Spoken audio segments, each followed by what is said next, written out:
নিজের নাম ধরে বলেছিলেন অমুক পালায় না, তিনি কি বলেন নাই? তো উনি পালিয়ে যাবেন এটা তো আমাদের বিশ্বাস করার কথা না। আমরা আলাপ আলোচনা করছি, হঠাৎ করেই আমাদের এক সহকর্মী কোনো এক দলের তিনি ঢুকে বললেন কেল্লা ফতে। কেল্লা ফতে কি? যে টেলিভিশন তো ভাসতেছে এখন বঙ্গভবন আর প্রধানমন্ত্রীর কার্যালয়, কি হয়েছে সেখানে? লাখ লাখ মানুষ ঢুকে গেছে ওখানে। কি বলেন আপনি? আমরা আলোচনা করছি সেনাপ্রধানের সাথে, উনি জানেন না তাহলে? তো উনি তখন একটু বলছেন আমাকে এটা একটু চেক করতে হবে। আমরা বললাম হ্যাঁ আপনি চেক করেন। চেক করে এসে বললেন যে ঘটনা সত্য। তখন আমাদের আলোচনার অর্ধেক শেষ। আমরা বললাম এটার আর দরকার নাই। 13 সালের 5ই মে 1977 হেফাজতে ইসলামের ডাকে এই দেশের লক্ষ লক্ষ মানুষ এসেছিল, শেখ হাসিনার গদি দখল করতে এসেছিল। তারা কয়েক দফা ন্যায্য দাবিতে এখানে এসেছিলেন। তাদের সাথে কি আচরণ করা হয়েছে এর রাজসাক্ষী তাদেরই মন্ত্রী ডক্টর আব্দুর রাজ্জাক। এই স্বৈরাচারের পতনের মাত্র 4 দিন আগে সে বলেছে মনে ভুলে যাবেন না শাপলা চত্বর রাত 12টার পরে সাফ। এইভাবে উপবাস করে বলে নাই? কি সাফ করেছিল? কোরআনের হাফিজদেরকে, হাদিসের মুহাদ্দিসদেরকে, কোরআনের মুফাসসিরকে, মুদাররিসকে, এতিম শিশুদেরকে যারা নির্বিচারে গুলি করে রাতের বেলা হত্যা করেছিল, তাদের বাসায় এটা ছিল সাফ। কতজন বনি আদমকে হত্যা করা হয়েছে আজও জাতি জানতে পারলো না, জানতে দেওয়া হলো না। তার আগে তাদের অপকর্ম আমরা লক্ষ্য করেছি। ক্ষমতায় বসার মাত্র 2 মাসও হয় নাই, 2009 সালের 10 জানুয়ারি তারা ক্ষমতায় বসেছিল, আর 26 এবং 27 ফেব্রুয়ারি পিলখানায় তারা এরকম আরেকটা সাফ করেছিল। 57 জন চৌকস দেশপ্রেমিক অফিসারকে তারা নির্মমভাবে হত্যা করেছিল। তাদের পরিবারের মহিলা সদস্যদের ইজ্জত লুণ্ঠন করেছিল। ইজ্জত লুণ্ঠন করার পরে তাদেরকে হত্যা করেছিল। হত্যা করার পরে তাদেরকে ড্রেইনে ভাসিয়ে দিয়েছিল। অপকর্ম ঢাকার জন্য এবং খুনিদেরকে আড়াল করার জন্য 1.5 ঘন্টার জন্য সারা এলাকার বাতি নিভিয়ে দেওয়া হয়েছিল। এয়ারপোর্টে একটা এয়ারক্রাফট রেডি ছিল। এর জবাব এই জাতিকে পেতে হবে ইনশাআল্লাহ। সম্মানিত সুধী মণ্ডলী, কেন সেনাবাহিনীর উপরে তো রাগ কেন?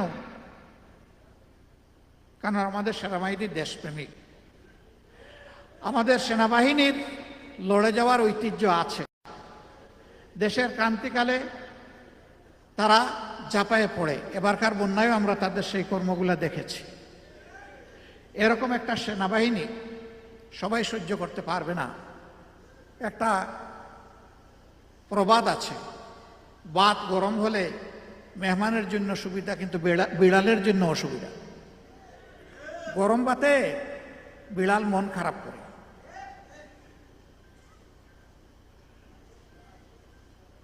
দেশপ্রেমের এই স্তম্ভটাতে আঘাত দিয়ে তাদেরকে ক্ষতিগ্রস্ত করা হয়েছে। আর একটা গর্বের বাহিনী বিডিআর ষড়যন্ত্র করে তাদেরকে ধ্বংস করা হয়েছে। আজকে বিডিআর নামের কোনো বাহিনী বাংলাদেশে নাই। এই নামের মধ্যে শৌর্য বীর্য ছিল, তেজ ছিল, বীরত্বের মানসিকতা ছিল। এখন বানানো হয়েছে বর্ডার গার্ড বাংলাদেশ, মানে সীমান্তের চৌকিদার। কোথায় বিডিআর আর কোথায় চৌকিদার। লোগো বদলানো হয়েছে, ড্রেস বদলানো হয়েছে। একটা বাহিনীকে ষড়যন্ত্র করে শেষ করে দেওয়া হয়েছে। কারা করল? এই নাজিমউদ্দিন রোডে আমার সৌভাগ্য হয়েছিল একবার আসা, আর অন্যান্য জেলে আরো 2 বার যাওয়ার। এই সরকারের খুব মহব্বত ছিল আমার প্রতি। 5 বছর পর পর আমাকে কিছু বিশ্রাম দেওয়ার জন্য গেস্ট হাউসে নিয়ে যেত, আদর করে রাখতো। পানির বিল নিত না, কারেন্টের বিল নিত না, আবার রেশনও দিত কিছু কিছু, থাকারও বিল মাফ। আমি এটাকে জেল বলি না। আপনারা বলবেন তো এটা কি ছিল? এটা বলতে পারেন যে মজলুমের অবকাশ কেন্দ্র ছিল। আচরণ যাই করুক, জেল আমি ওইটাকে বলি। শিবে আবু তালেবে মুহাম্মদুর রাসূলুল্লাহ সাল্লাল্লাহু আলাইহি ওয়াসাল্লাম এবং তার বংশের 30 জনের অধিক মানুষ, শিশু থেকে বৃদ্ধ, যারা 3টি বছরের অধিক সময় বড় কষ্ট করেছিলেন। আরবের জালিমরা তাদের সাথে সমস্ত লাইফলাইন কেটে দিয়েছিল। পানি বন্ধ, খাবার বন্ধ, সব ধরনের ফলমূল বন্ধ, দেখা সাক্ষাৎ বন্ধ। অল্প দিনের মধ্যেই যার ওষুধ নিয়ে গিয়েছিলেন সব ফুরিয়ে গিয়েছিল। তারপরে গাছের পাতা, ঘাস এবং গাছের ছাল, এগুলা ছিল তাদের খাবার। এইটাও যখন পাওয়া গেল না, তখন মরা পশুর শুকনা হাড্ডি তাদেরকে চিবাতে হয়েছে। ওইটা ছিল জেল। যেই মুমিনদের সামনে ওই জেল আছে, এই মুমিনরা দুনিয়ার এই পাতলা জেলকে কোনো পাত্তাই দেয়। সম্মানিত ভাই ও বন্ধুগণ, কিন্তু দুঃখের বিষয়, আমি বলছিলাম যে হেফাজতের সেই ঘটনার পর অসংখ্য আলিমকে গ্রেফতার করা হয়েছে, মিথ্যা মামলা দেওয়া হয়েছে, উদ্দেশ্যমূলক হয়রানিমূলক মামলায় তাদের কাউকে কাউকে মৃত্যুর দিকে ঠেলে দেওয়া হয়েছে। আবার 22 সালে একই ঘটনা ঘটানো হলো, অসংখ্য আলিমকে জেলে নেওয়া হলো। সৌভাগ্যক্রমে আমিও তাদের জেলের সাথী হয়ে গেলাম। বিভিন্ন সময় যখন আদালতে তাদের হাজির করা হতো, তখন চোখের পানি ধরে রাখতে পারতাম না। বিজ্ঞ প্রাজ্ঞ বয়স্ক আলিমদের পায়ে বেড়ি, হাতে কড়া। একদিন আমি একজন এসকর্টের পুলিশকে ডেকে বলেছিলাম, ভাই এদিকে আসো, ওই যে ভদ্রলোকের পায়ে বেড়ি আর হাতে কড়া, ওইটা খুলে এনে একটু আমার পায়ে আর আমার হাতে লাগাই দাও। কেন বলছে? আমি বললাম যে ইনি কোরআন হাদিসের উস্তাদ, ইনি হাজার উস্তাদের উস্তাদ, হাজার সাগরিদের উস্তাদ, তালাবার উস্তাদ। ইনি ইমামুল হাইয়া উল মাইয়া। তাদের কথায় আমরা মিম্বর থেকে শুনি, চোখের পানি ফেলি। তাদের কথায় মানুষের দিলে আসর হয়। তাদের হাতে লাগিয়েছেন কড়া, পায়ে লাগিয়েছেন বেড়ি, এটা সহ্য হয় না। বললো আপনি চাইলে এটা পারবো না। আমি বললাম তাইলে আমি চোখ ফিরিয়ে নিলাম।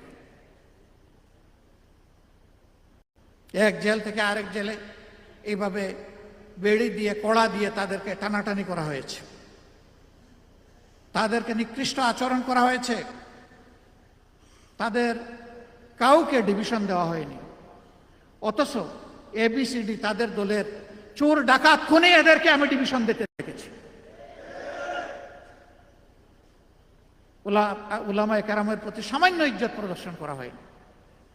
অথচ দুর্ভাগ্যের বিষয়, আমাদের কেউ একজন এরকম একটা মানুষকে কওমি জননী বানায় ফেললেন। এ লজ্জা আমরা রাখি কোথায়? ব্যক্তিগত মতলব হাসিলের জন্য সেই দিন নিঃসন্দেহে তুষামুট করা হয়েছিল। আমরা উলামায়ে কেরামকে অভিনন্দন জানাই, শুকরিয়া জানাই, শ্রদ্ধা জানাই। ওই দিনকার ডাকে দেশের বিশিষ্ট উলামায়ে কেরাম হাজির হননি। বহু চেষ্টা করা হয়েছে তাদেরকে হাজির করার, না, তারা না বলে দিয়েছেন, যা ইচ্ছা তাই করো, যাব না ওই সমাবেশ। দুই একজনকে বলতে হবে অস্ত্রের মুখে ধরে এনে হাজির করেছে। আর ওই রকম যারা কওমি জননী বানিয়েছিলেন, তারা হয়তো তাদের সাগরিদদেরকে নিয়ে এখানে এসেছে। আফসোস, আল্লাহর কুরআন, রসুলের কিতাব, কিতাবুল্লাহ, সুন্নতে রাসূলুল্লাহর লেখাপড়া করে মানুষ কিভাবে এইভাবে নিজের বিবেককে চাপা দিতে পারে? আল্লাহ ক্ষমা করুন। আল্লাহ আমাদেরকেও ক্ষমা করুন, এরকম কাজ যারা করেছেন তাদেরকেও ক্ষমা করুন। আমরাও আসুন আমাদের ভুল ত্রুটির জন্য আল্লাহর দরবারে তওবা করি, তাদেরও তওবা করা উচিত।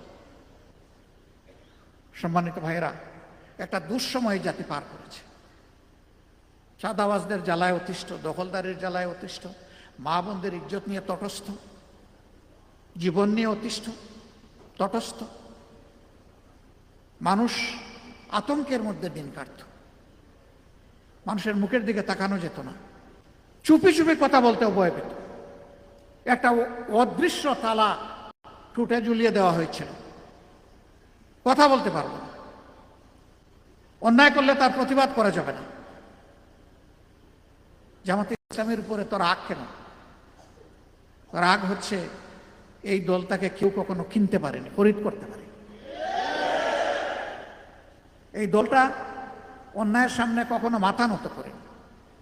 রাগের মূল জায়গায় এখানে। আমাদের লেজ কাটা গেছে, তো তোমাদের লেজ ঠিক থাকবে কেন? গোসাটা ওই জায়গায়। ওই যে শ্রীগাল যার লেজ পুড়েছিল, সে চিন্তা করলো আমার যখন পুড়েছে এক জায়গায় বসে থাকবো না, সব করে দৌড়াদৌড়ি করে লাগাই দেব। আলহামদুলিল্লাহ, আল্লাহ আমাদেরকে হেফাজত করেছেন। আমাদের লোকেরা ফাঁসি বরণ করে নিয়েছে, কিন্তু মাথা নত করে। আমাদের লোকেরা আয়না করে গিয়েছে, কিন্তু কারো কাছে গিয়ে ভিক্ষা চায়। আমাদের লোকেরা হাত পা হারিয়ে পঙ্গু হয়েছে, কারো সহানুভূতির কাঙ্গাল হয়নি আল্লাহ ছাড়া। আমরা এইগুলা সৌভাগ্যের কারণ মনে করি। বলবেন জুলুমও কি সৌভাগ্যের কারণ হয়? অবশ্যই হয়, অবশ্যই। আল্লাহ তাআলা বলেছেন, মুমিনরা যখন সবর করে আল্লাহ তখন তাদের শাস্তি থাকে। ইয়া আইয়ুহাল্লাযীনা আমানুস্তাঈনু বিস-সাবরি ওয়াস-সালাহ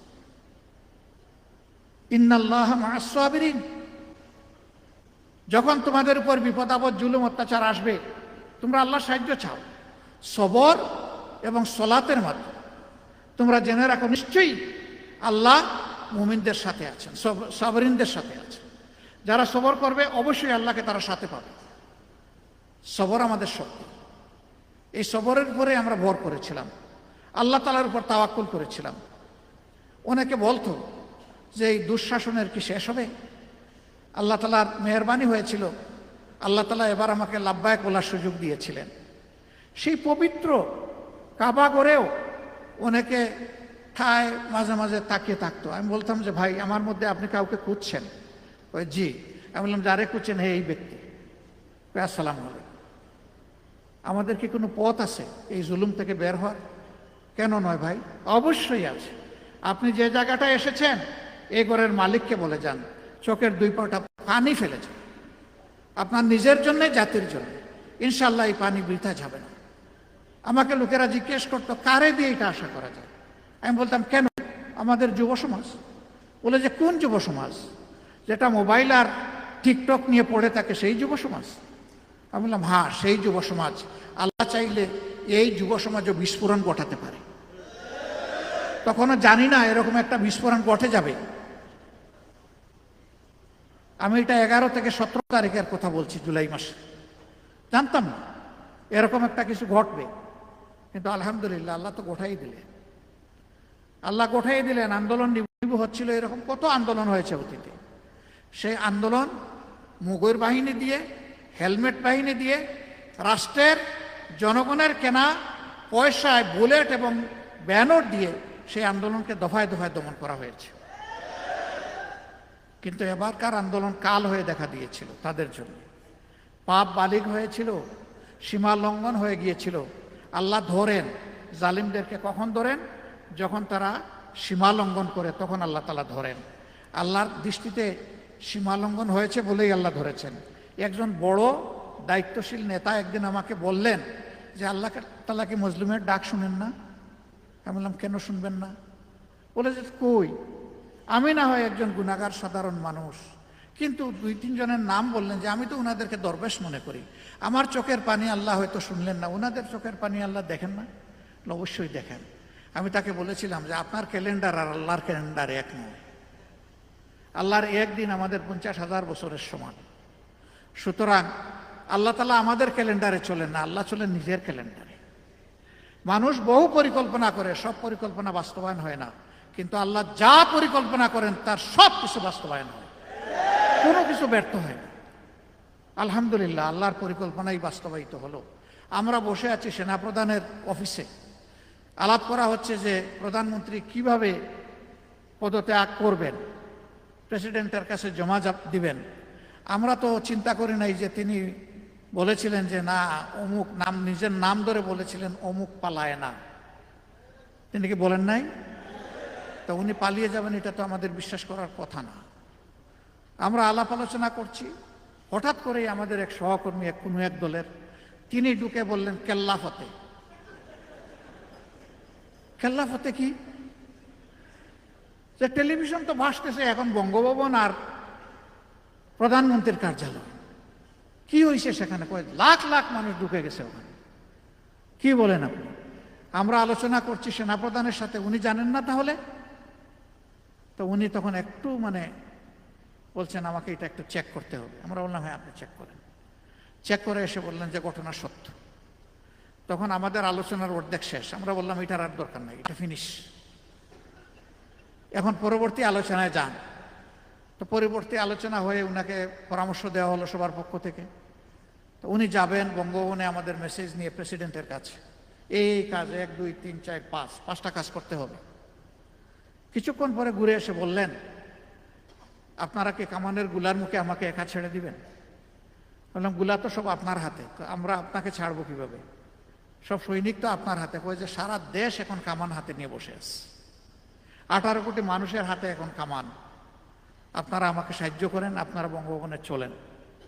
আমরা একটু বিব্রত হলাম যে সেনাপ্রধানের অনুরোধে বা দাওয়াতে তো বঙ্গভবনে আমরা যেতে পারি না। বঙ্গভবনে যিনি আছেন এই দাওয়াতটা তো তিনি দিবেন, কিন্তু আমরা ঘটনার বাস্তবতাকে সামনে নিয়ে, ইমার্জেন্সিকে সামনে নিয়ে পরে আমরা আমাদের চিন্তা পরিবর্তন করলাম যে ঠিক আছে চলেন যাই। এরপরের দৃশ্য সব আপনারা জানেন আলহামদুলিল্লাহ। এইভাবে আমাদের দেশ থেকে স্বৈর শাসন নিমিষের তরে বাতাসে উড়ে যাবে, এটা কি কেউ চিন্তা করেছিল? দুনিয়ার কোনো রাষ্ট্রবিজ্ঞানী, এদেশের কোনো রাজনীতিবিদ কেউ চিন্তা করেনি। এমনকি যারা আন্দোলন করেছে আমরা তাদের সাথেও ছিলাম, তারাও এটা চিন্তা করেনি। কোনো কোনো পর্যায়ে তারাও চিন্তায় পড়ে গেছে এই আন্দোলন সফল হবে তো, এরকম পর্যায়ে পড়ে গেছিল। কিন্তু আল্লাহ তাআলা তার ফয়সালা করে রেখেছেন যে মানুষকে জিম্মি দশা থেকে মুক্তি দিবেন। আলহামদুলিল্লাহ দেশ মুক্ত হয়েছে। এখন আমরা আগামীতে কিভাবে চলবো সেই নিয়ে দুটি কথা আমরা পরিষ্কার বলেছি ওই দিন থেকেই, যে বাংলাদেশে আর আমরা বিভাজনের রাজনীতি চাই না। কেউ আমাদের জাতির ঐক্যকে টুকরা টুকরা করুক, এটা আমরা মানব না। আমরা চাই আমাদের জাতীয় স্বার্থে ঐক্যবদ্ধ থাকব। দল মত ধর্ম ভিন্ন থাকবে, কিন্তু জাতীয় স্বার্থের ব্যাপারে আমরা সবাই আপোষহীন থাকব। এই জায়গায় আমরা কারোর সাথে আপোষ করব না। এর উদাহরণ দুনিয়ায় ভুরি ভুরি আছে। ইনশাআল্লাহ আমরাও পারবো ইনশাআল্লাহ। আমরা বলেছি এই দেশে আমরা মেজরিটি মাইনরিটি একেবারেই মানি না। এইটা বলে কিছু মানুষের উপর স্নায়ুর চাপ প্রয়োগ করা হয়। আমার মসজিদ যদি পাহারা দেওয়ার প্রয়োজন না হয়, আরেকজনের মন্দির মঠ পাহারা দেওয়ার প্রশ্ন আসবে কেন? আমরা এমন একটি দেশ চাই যে কোনো প্রতিষ্ঠানই কারো পাহারা দেওয়ার প্রয়োজন হবে না, মানুষের বিবেকই তাকে পাহারা দেবে। প্রত্যেকটি ধর্মের মানুষ তার ধর্মকর্ম সে অত্যন্ত স্বস্তির সাথে পালন করবে। ইসলাম কারো উপর জোর জবরদস্তি একেবারেই অনুমোদন দেয় না। লা ইকরাহা ফিদ্দিন, দিনে কোনো বাড়াবাড়ির চাপাচাপি চলবে না। স্পষ্ট মুবিন, কোরআনের সমস্ত আয়াত একদম স্পষ্ট। এর চাইতে মানবতার জন্য কল্যাণ করার কিছুই হতে পারে না। তবে আমরা ফিল করলাম যে সব সমাজেই কিছু চালাক দুষ্ট মতলববাজ থাকে। এই জন্য পরদিন থেকে আমরা শুধু একা নই, সমস্ত কওমি মাদ্রাসার ছাত্ররা নেমে এসেছে রাস্তায়, আমরা গিয়েছি, সবাই মিলে আমরা এগুলা পাহারা দিয়েছি। একটা নতুন ইতিহাস সৃষ্টি হয়েছে বাংলাদেশে। আমরা সারা দেশে আমাদের কর্মীদেরকে বলেছি যে মুমিনরা ঐক্যবদ্ধ হয়ে আজকে সবার ধর্মীয় প্রতিষ্ঠান পাহারা দেবে ইনশাআল্লাহ। যতদিন পর্যন্ত একটা স্থিতিশীল সরকার মোটামুটি প্রতিষ্ঠিত না হয় ততদিন পর্যন্ত আমাদের এই পাহারাদারি অব্যাহত থাকবে। শুধু ধর্মীয় প্রতিষ্ঠান না, তাদের ব্যবসা প্রতিষ্ঠান, বাড়িঘর, কোথাও যদি তারা কেউ ফিল করেন যে আমাদের কোনো সহযোগিতা দরকার, আমরা প্রস্তুত তাদেরকে সহযোগিতা দিতে। আলহামদুলিল্লাহ একটা অনন্য ভ্রাতৃত্ব এর মধ্য দিয়ে আমাদের সবার মধ্যে গড়ে উঠেছে। এটি ফুলের বাগান, ফুলের বাগানে এক জাতের ফুল থাকে না, বিভিন্ন জাতের ফুলে বাগান তৈরি হয়। এক একটা ফুলের এক একটা গুরুত্ব, এক এক গাছের এক এক গুরুত্ব। সবাই মিলেই আমাদের এই সমাজ, এই বাগান। আমরা আগামী দিনেও সেই সম্প্রীতির উজ্জ্বল দৃষ্টান্ত স্থাপন করব ইনশাআল্লাহ। আগামীতে খুব সন্নিকটে আমাদের হিন্দু ভাই বোনদের তাদের একটা ধর্মীয় অনুষ্ঠান আছে, আমরা জানি, সবাই জানি। এটি তাদের বাংলাদেশের সবচেয়ে বড় অনুষ্ঠান। আমরা সরকারকে এই ব্যাপারে কিছু আহ্বান জানাবো ইনশাআল্লাহ, এবং জনগণকে আমরা আহ্বান জানাবো। আমরা তাদের অনুষ্ঠানটা তাদের পরিবেশে তারা যাতে সুন্দরভাবে সম্পন্ন করতে পারে, কেউ গিয়ে সেখানে কোনো ডিস্টার্ব না করতে পারে, এই জন্যে আমরা সর্বাত্মক সহযোগিতা করব আশা করছি। সম্মানিত ভাইয়েরা, এরপরে আমরা কি বলেছি? আমরা বলেছি যে এখনকার আমাদের রাজনীতি হচ্ছে, এই যারা জাতির জন্য জীবন দিয়ে জাতিকে মুক্ত করে গেল, এখন তাদের পরিবারের কাছে যাওয়া আমাদের দায়িত্ব। আমরা সারা দেশে যাখানে যার খবর পেয়েছি শহীদ পরিবারের, আমরা আমাদের কর্মীদেরকে বলেছি দেরি করবেন না, ছুটে যান, তাদের দোয়া নেন, সৌভাগ্যবান হন তাদের সাথে দেখা করে। তারা গর্বিত শহীদ পরিবার, তার ভাই, তার স্বামী, তার সন্তান এই আন্দোলনে জীবন দিয়েছে, সে জাতীয় বীর। জাতির জন্য জীবন দেওয়ার সৌভাগ্য সবার হয় না, যান তাদের কাছে যান, বিপ্লবের স্পিরিট আপনার মাঝেও তৈরি হবে, যান, ঋণ পরিশোধ করার চেষ্টা করুন। আমরা টাকা পয়সা দিয়ে কারো জীবনের সমস্ত কিছুর সমাধান করতে পারবো না, কিন্তু কলিজার একটু ভালোবাসা দিয়ে তো পারবো তাদেরকে, একটু তাদের কষ্টটা হ্রাস করতে। এই জন্য আলহামদুলিল্লাহ সারা বাংলাদেশ আমরা চষে বেরিয়েছি, আমাদের কর্মীরা, সহকর্মীরা চষে বেরিয়েছে। এরপরে আমরা বলেছি যে যারা আহত হয়ে কাতরাচ্ছে হাসপাতালের বেডে কিংবা বাড়িতে, তাদের পাশে আমাদের দাঁড়াতে হবে। এই সংখ্যাটা বিশাল, হাজার হাজার, কয়েকশো মানুষ তাদের দুইটা নয়ন হারায় ফেলছে, এখন আর চোখে দেখে না, চোখের আলো নিভে গেছে। কয়েকশো মানুষের পা কাটা গেছে, হাত কাটা গেছে, তারা তাদের অঙ্গ ফেরত পাবে না। আমি হাসপাতালের বেডে তাদেরকে দেখতে গিয়েছি, জিজ্ঞেস করেছি আপনার কেমন লাগে, আপনি কি মন খারাপ করেছেন? কয় না, আমি খুশি। আপনি খুশি? পা হারিয়ে খুশি, হাত হারিয়ে খুশি, চোখ হারিয়ে খুশি? বলে হ্যাঁ আমি খুশি। কেন ভাই আপনি খুশি? কয় যে দেশ স্বাধীন করেছি। আল্লাহু আকবার। কাউকে কাউকে একটু বললাম আগামীতে একটু সতর্ক হয়ে চলবেন, আন্দোলন সংগ্রাম হয়তো জাতির জীবনে আরো আসবে, তা আপনার তো একটা অঙ্গ দিয়েই ফেলেছেন, আপনি আগামীতে না আসলেও চলবে। কয় জি না, জাতির প্রয়োজনে একটা পা গেছে, আরেকটা পা দরকার হয়ে দিয়ে দেব। যে জাতির সন্তানেরা এইরকম কমিটমেন্ট নেই, এই জাতিকে কেউ দাবায় রাখতে পারবে না ইনশাআল্লাহ।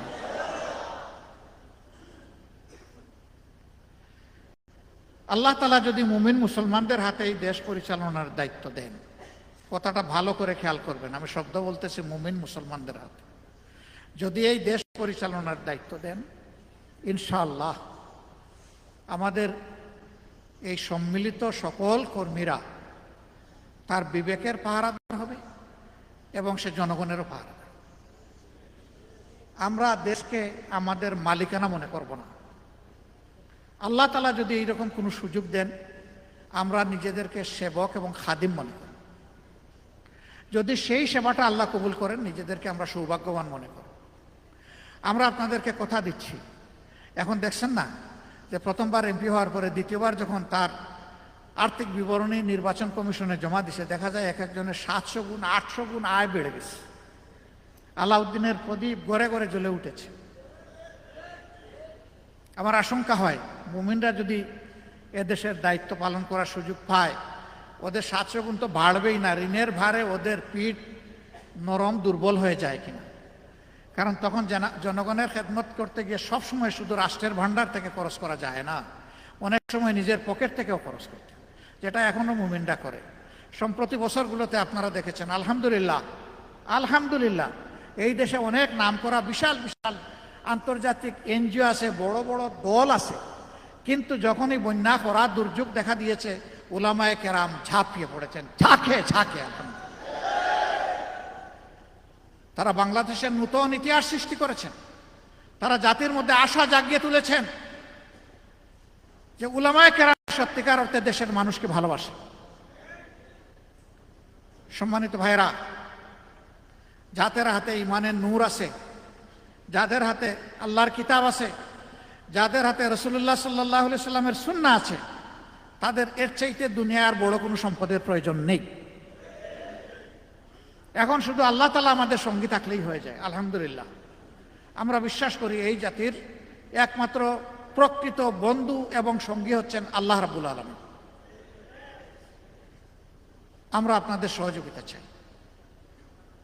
আমরা চাই না আবার সমাজে চাঁদাবাজি হোক, আবার দখলদারি হোক, আবার লুটতরাজ হোক, আবার ঘুষের রমরমা বাণিজ্য গড়ে উঠুক, আবার 500, 700, 2000 গুণ আয় কারো কারো বেড়ে যাক, আবার ব্যাংক ডাকাতি হোক, আবার ব্যবসায়ীরা বঞ্চিত হোক, এগাটে ওগাটে দৌড়াদৌড়ি করুক, এটা আমরা চাই না। ব্যবসার প্রয়োজনে সৎ ব্যবসায়ীরা ব্যাংক থেকে সহযোগিতা পাবে, পুঁজি পাবে। অসৎ দুর্বৃত্তরা ব্যাংকের কাছেও যেতে পারবে না। তা অবশ্যই নিশ্চিত করবে যদি ইমানদারদের সরকার গঠিত হয় ইনশাআল্লাহ। কারণ তারা আল্লাহকে ভয় করবে। আল্লাহকে ভয় করার কারণেই জনগণের সম্পদের আমানতের পাহারাদারি করবে, চৌকিদারগিরি করবে, এটার মালিক সাজার চেষ্টা করবে না, ওদিকে কালো হাত পড়বে না তাদের। এখন তো ভাগাভাগি করে সব শেষ করে দিয়েছে, ব্যাংকগুলা ফুকলা, আর্থিক প্রতিষ্ঠান ধ্বংস, ব্যবসা বাণিজ্য এখন শূন্যের কোটায় চলে আসতেছে, মাঝখানে রিমিটেন্সও বন্ধ হয়ে গিয়েছিল। এই সব কিছু আলহামদুলিল্লাহ আমরা আশা করছি যে এখন একটা স্বাভাবিক অবস্থায় ফিরে আসবে।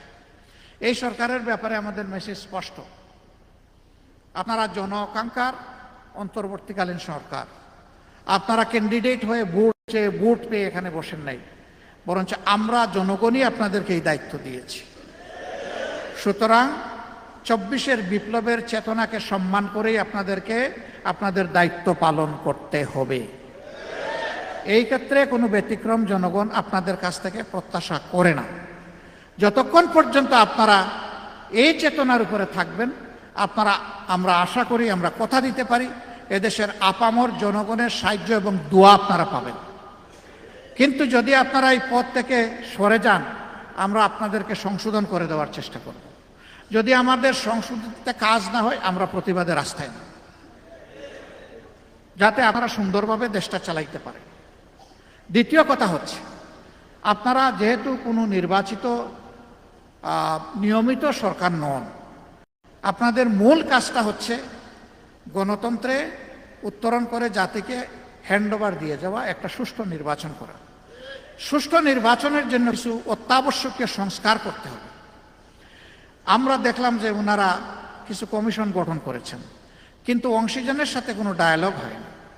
আমাদের মধ্যে কেউ কেউ আমরা দাবি করেছিলাম নির্বাচনের একটা রোডম্যাপ প্রয়োজন।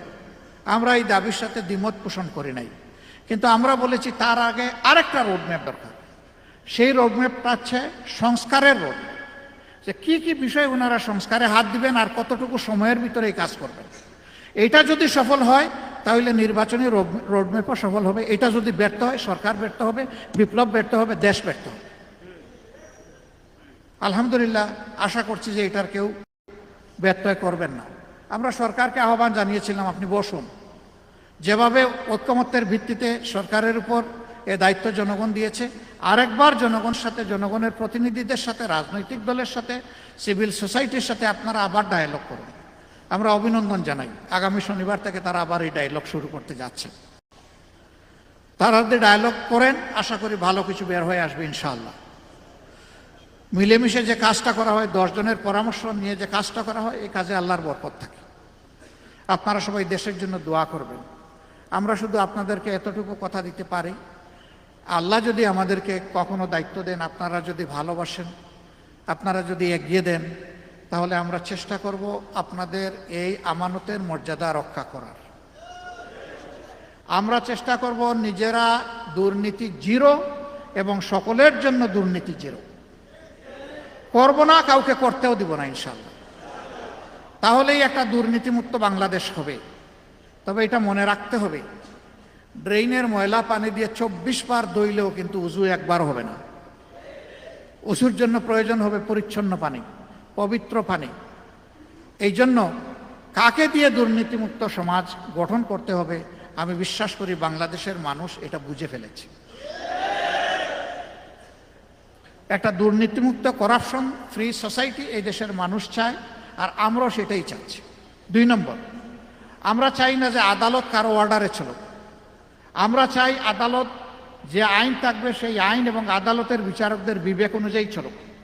এখানে কোনো কালো ভূতের হাত পড়ুক, এটা আমরা চাই না। সত্যিকার অর্থে এই বিচার বিভাগ স্বাধীন থাকবে, এই জন্য স্বাধীন সেক্রেটারিয়েটও গঠন করতে হবে।